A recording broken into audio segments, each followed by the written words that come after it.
गाँव में गोकुल बोलकर एक व्यक्ति एक होटल चलाता है। वो बहुत ही बढ़िया चलाता था, पर गोकुल को कभी भी उस होटल को एक बढ़िया ढाबा बनाकर गांव का बहुत अच्छा नाम होना उसकी इच्छा थी। इससे कर्जा करके होटल को ढाबे में बदलता है। इससे लोग वहां पर बहुत ज्यादा आते थे। उसके दोस्त सुब्बू और मधु दोनों भी उसकी ढाबे में मदद करते थे।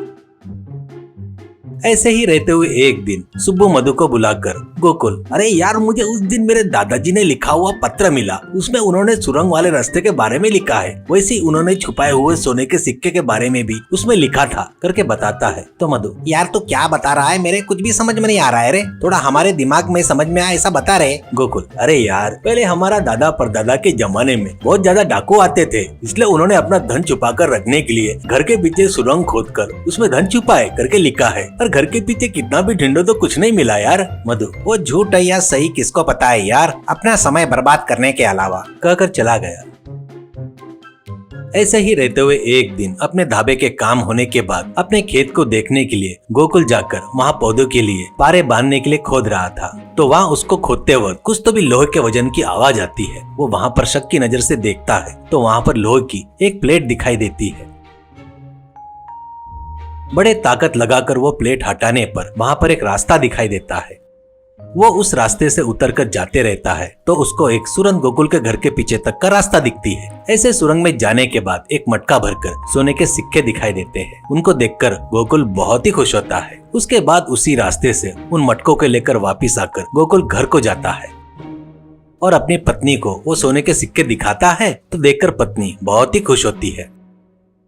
ऐसे ही रहते हुए एक दिन सोने के सिक्के ले जाकर अपने ढाबे में काम कर रहे मधु लोगों को भी दिखाता है। वो देखकर वो दोनों भी बहुत खुश होते हैं। उसके बाद उनसे गोकुल, यार अब अपने ढाबे को लोग कहाँ कहाँ से ढूंढते आना ऐसे लेवल का बनाएंगे। उसके लिए अपन शहर से अच्छे वैरायटी के सब्जी भाजी सामान हर तरह का लाकर यहाँ रखेंगे। इसके लिए रेगुलर अपने को शहर जाना पड़ेगा, ऐसा कहता है। वो बातें सुनकर मधु, यार तुम इतना क्यों तकलीफ कर रहे हो? हम दोनों है ना, हम दोनों जाकर बढ़िया क्वालिटी का सामान कहाँ से सब ढूंढ कर लाते हैं। तुम यहीं पर रखकर बढ़िया ढाबा देख लो, ऐसा कहता है। गोकुल, अरे तुम लोग जाकर पूरा सामान क्यों लाएंगे? तो तुमको क्या फायदा है रे, ऐसा कहता है। मधु, यार उन लोगों ने जितने में बेचा उनमें से थोड़ा हम हमारा फायदा निकाल कर तुमको थोड़ा सस्ते में देंगे। वैसे भी गांव में कब से किराना दुकान लगाने की सोच रहे हैं, ऐसे कहता है। तो गोकुल, अरे बढ़िया विचार आया रे, यानी अब तुम लोग भी सेटल होने के बारे में सोच रहे हो मतलब, ऐसा कहता है। तो मधुर, यार पहले लागत लगाने के लिए थोड़ा पैसा वैसा दिया तो शहर जाकर आएंगे, ऐसा कहता है।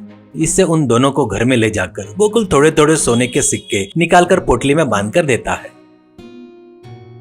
उसके बाद मधु लोग शहर जाते हैं और उन सोने के सिक्कों को बदलने के लिए सेठ के पास जाकर एक सोने का सिक्का देकर बदलकर पैसा दो कहते हैं। उसको देखकर सेठ, देखो बाबू, इस सोने के सिक्के की कीमत लगाकर देने इतना पैसा मेरे पास नहीं है। ऊपर से बहुत पुराने काल का है, बहुत ही अच्छा सोना है। कुछ देर रुको, पैसा मंगवा कर देता हूँ, ऐसा कहता है। वो सुनकर दोनों आश्चर्यचकित होते हैं। उसके बाद वो लोग कुछ देर इंतजार करने के बाद सेठ पैसा मंगवा कर देता है। वो देखकर खुश होकर मधु, यार अपन कुछ तो भी सोचे रहे, लेकिन ये सिक्के मामूली नहीं है। गोकुल के पास बहुत सारे हैं, ऊपर से ये पुराना सोना ज्यादा कीमत में नहीं होगा करके बहुत सारे सिक्के दिया, इसलिए जितना हो सकता है उतना उसके पास से सोना छीनने के लिए दबाने के लिए कोशिश करेंगे, ऐसा कहता है। इससे सुब्बू भी ठीक है कहता है। उससे वो लोग सामान लेकर गोकुल के पास जाते हैं और वो सामान देखकर गोकुल बहुत ही खुश होता है। अब गोकुल से मधु, यार अपन सोचे वैसे ही हुआ रे, वो सोना बहुत पुराना है ना, इसलिए ज्यादा कीमत नहीं है, इसलिए कम सामान आया। इसलिए जहाँ तक मेरा मानना है कि जितना ज्यादा हो सके उतना सोना पैसे में बदल दिए तो अच्छा रहेगा, ऐसा कहता है। ऐसे वो दोनों मिलकर लगातार 2 बार आधे सोने के सिक्के गोकुल की अच्छाई का फायदा उठाकर दबा लेते हैं। उसके बाद अचानक गोकुल शहर जाकर सेठ के पास सोने के सिक्के बदलने जाता है। वैसे ही उन सोने के सिक्के को देखकर सेठ, अरे इससे पहले भी 2 लोग आए थे, तब बताया ये सोने के सिक्के बहुत कीमती है करके, मेरे पास उतना पैसा नहीं है रे। ऐसा कहने से मन में गोकुल, दोस्त है करके उन पर विश्वास किया तो मुझे ही धोखा देते क्या करके सोचता है। उसके बाद गांव में आने के बाद सोना लेकर भाग रहे मधु लोगों को देखकर उनके पीछे जाता है। ऐसे मधु लोग एक धर्मशाला में जाते हैं।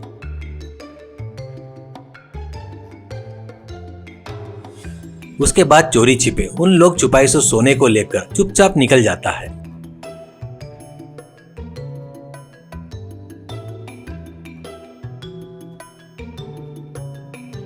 सुबह नींद से जागकर सुब्बू और मधु सोना गायब हुआ देखकर दोनों आपस में झगड़ा करके कुछ नहीं कर पाने से वापिस गोकुल के पास जाकर